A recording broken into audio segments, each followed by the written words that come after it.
Hello बच्चों, आज हम बात करने जा रहे हैं रंगों के त्योहार होली की। अन्य त्योहारों की तरह इसे भी बुराई पर अच्छाई की विजय का प्रतीक माना जाता है।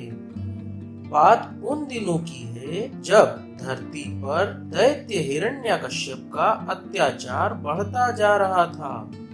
वह स्वयं को भगवान समझता था। उसका एक पुत्र था प्रहलाद, जो भगवान विष्णु की आराधना करने में लगा रहता था। इस बात पर हिरण्यकश्यप अपने ही पुत्र प्रहलाद पर बहुत क्रोध करता था। उसने प्रहलाद को विष्णु भक्ति के मार्ग से हटाने के लिए अनेक प्रयास किए, पर वह हर बार विफल ही हुआ। कई प्रयासों के विफल होने के बाद हिरण्यकश्यप ने अपने ही पुत्र को मृत्यु दंड देने का निर्णय लिया।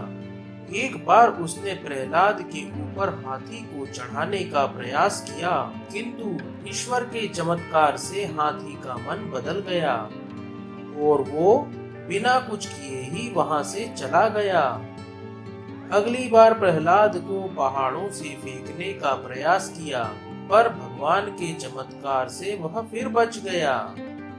इसी उद्देश्य से हिरण्यकश्यप ने अपनी बहन को बुलाया, जिसका नाम होलिका था, और उसने आदेश दिया कि वह प्रहलाद को लेकर जलती हुई चिता पर बैठ जाए। ऐसा कहा जाता है कि होलिका को कभी भी आग से न जलने का वरदान मिला था, और इसीलिए उसने दैत्यराज का आदेश स्वीकार कर लिया।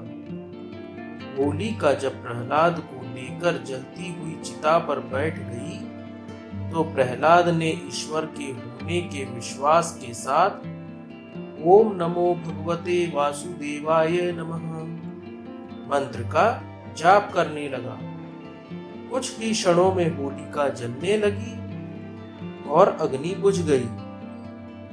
प्रहलाद के बाहर आने के साथ ही भगवान विष्णु नरसिंह अवतार लेकर महल के एक खंबे से प्रकट होते ही हिरण्यकश्यप का वध कर देते हैं। अतः होलिका के जलने के पश्चात ही यह त्योहार का नाम भी होली पड़ा और इसे रंगों के त्योहार के रूप में मनाया जाता है।